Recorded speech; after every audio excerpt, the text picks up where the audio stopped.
ಮೂಡಾ ಪ್ರಕರಣದ ದೂರುದಾರ ಸ್ನೇಹಮಯಿ ಕೃಷ್ಣ ಸಿಸಿಬಿ ವಶದಲ್ಲಿದ್ದಾರೆ. ಸ್ನೇಹಮಯಿ ಕೃಷ್ಣರನ್ನ ವಶಕ್ಕೆ ಪಡೆದುಕೊಂಡಿದ್ದಾರೆ ಸಿಸಿಬಿ ಪೊಲೀಸರು. ಬೆಂಗಳೂರಿನಲ್ಲಿ ಸಿಟಿಲ್ ಸಿವಿಲ್ ಕೋರ್ಟ್ ಬಳಿ ವಶಕ್ಕೆ ಪಡೆದುಕೊಂಡಿರುವಂಥದ್ದು. ಬಳಿಕ ಶಾಂತಿನಗರ ಸಿಸಿಬಿ ಕಚೇರಿಯಲ್ಲಿ ವಿಚಾರಣೆ ನಡೆಸಲಾಗಿದೆ. ಮುಂಬಡ್ತಿ ಪಡೆಯಲು ಶಾಲಿನಿ ರಜನೀಶ್ ಲಂಚ ಪಡೆದ ಆರೋಪ ಹಿನ್ನೆಲೆಯಲ್ಲಿ ಸಿಎಸ್ ಶಾಲಿನಿ ಮೇಲೆ ಸ್ನೇಹಮಯಿ ಕೃಷ್ಣ ಆರೋಪ ಮಾಡಿದ್ರು. ಮೂಡಾದ ಮಾಜಿ ಆಯುಕ್ತ ನಟೇಶ್ ಲಂಚ ಕೊಟ್ಟಿದ್ದಾರೆಂದಲೂ ಆರೋಪ ಮಾಡಿದ್ರು. 1.60 ಕೋಟಿ ರೂಪಾಯಿ ಹಣ ನೀಡಿದ್ರು ಅಂತ ಕೃಷ್ಣ ಆರೋಪಿಸಿದ್ರು. ಈ ಸಂಬಂಧ ಸಿಸಿಬಿಗೆ ನಟೇಶ್ ದೂರು ನೀಡಿದ್ರು. ನಟೇಶ್ ದೂರಿನನ್ವಯ ಸ್ನೇಹಮಯಿ ಕೃಷ್ಣರನ್ನ ಸಿಸಿಬಿ ಪೊಲೀಸರು ವಶಕ್ಕೆ ಪಡೆದುಕೊಂಡಿದ್ದಾರೆ.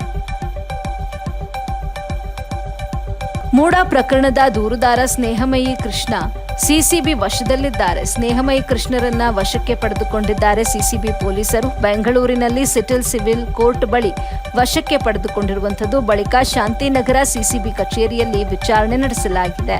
ಮುಂಬಡ್ತಿ ಪಡೆಯಲು ಶಾಲಿನಿ ರಜನೀಶ್ ಲಂಚ ಪಡೆದ ಆರೋಪ ಹಿನ್ನೆಲೆಯಲ್ಲಿ ಸಿಎಸ್ ಶಾಲಿನಿ ಮೇಲೆ ಸ್ನೇಹಮಯಿ ಕೃಷ್ಣ ಆರೋಪ ಮಾಡಿದ್ರು.